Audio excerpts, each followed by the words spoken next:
दोस्तों, आज की कहानी है भाभी की माँ भाभी को गलत पट्टी पढ़ाती है। चलो दोस्तों, कहानी को शुरू करते हैं। सीका की शादी जब हुई तो शादी के बाद जब वह ससुराल पहुंची तो उसकी माँ का हर वक्त फोन आता रहता था।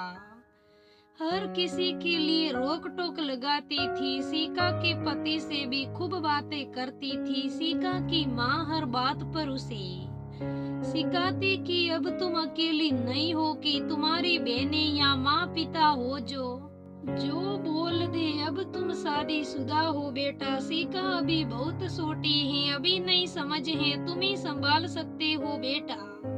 सीका थोड़ा देखने में सुंदर थी, उसे अपनी सुंदरता पर बहुत नाज है और अब उस घर में कोई उतना सुंदर था नहीं, तो इसलिए उसका ज्यादा बोलबाला था। नंदे भी सब वैसी ही थी। पूरा परिवार ही बहुत खूबसूरत दिखने वाला नहीं था, नॉर्मल दिखने में सभी थे, तो अब उन लोगों के आगे अपने आप को बहुत खूबसूरत समझती थी। सीका की बहुत गंदी आदत थी कि हर बात अपनी माँ से बताती रहती थी और उस पर उसकी माँ उसे प्रतिक्रिया देती रहती थी, यही सही है, यही गलत है। सीका अपनी माँ के कहे अनुसार चलती थी। धीरे धीरे सीका की असलियत वक्त के साथ सबको पता चली गई कि सीका अच्छी लड़की नहीं है। कोई कितना भी सीका के लिए कर ले, लेकिन किसी की 10 पैसे की इज्जत नहीं करती थी। अब सीका सास ससुर को बहुत परेशान करती थी, लेकिन किसी को हिम्मत नहीं होती थी। सीका के जेठ जी अपनी बीवी की इज्जत नहीं करते थे, तो उनकी बीवी को जो मन में आता था सब बोलते थे। नंदे भी और सास ससुर भी सब खरी खोटी सुनाते थे। अब सीका क्यों पीछे हटी?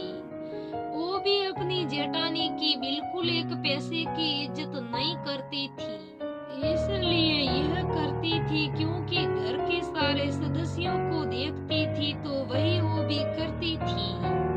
जेठानी जब भी गांव जाती तो दिन भर कुछ ना कुछ करती रहती थी। उसे कोई ना बोलता कि बेटा खा लो, और मधु किसी की बात पर ध्यान ही नहीं देती थी। शायद 10 दिन रहे या 5 दिन रहे, और सुबह की चाय तो कोई कभी दिया ही नहीं करता था। और सीका के कमरे में दोनों पति पत्नी की चाय सजाकर सासू माँ लेकर जाती थी, और टाइम से खाना नाश्ता सब लोग बारी बारी पूछते और देते भी थे। इससे सीका का मन बढ़ता गया। एक दिन तो बोलते बोलते उसने अपनी नंदों को सुना दिया कि दीदी, साल में जितनी बार आती हो तो उतना हमने तुम्हें किराया दे डाला है। अब क्या, अब ये घर पूरे परिवार के बीच बोल दिया तो सभी लोगों तक ये बात पहुंच गई।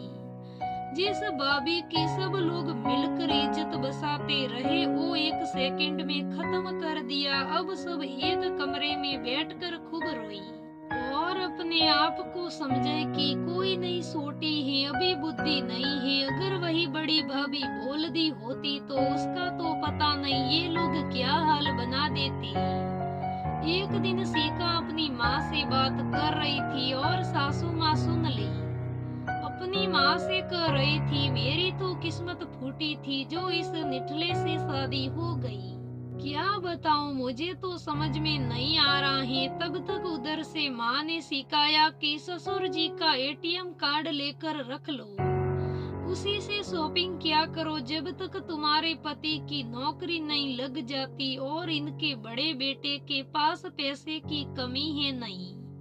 अब माँ के सिखाए पद सीने पर सलने लगी, और अब पैसे की कमी नहीं रही। जो दिल में आता है तो वो कर डालती है। उसी के गांव की औरतें आस पास के मार्केट से सामान लेती हैं, लेकिन सीका गांव में शॉपिंग नहीं करके दूसरे शहर, जो कि 3 से 4 घंटे की दूरी पर था, वहाँ जाकर शॉपिंग करती है। अब रोज नई नई ड्रेसेज गांव में रखकर रोज आए दिन बदलती है। अब तो उसकी माँ ने सिखाया कि बेटा, घर में टी शर्ट पहना करो, तो सीका उसे भी शुरू कर दी।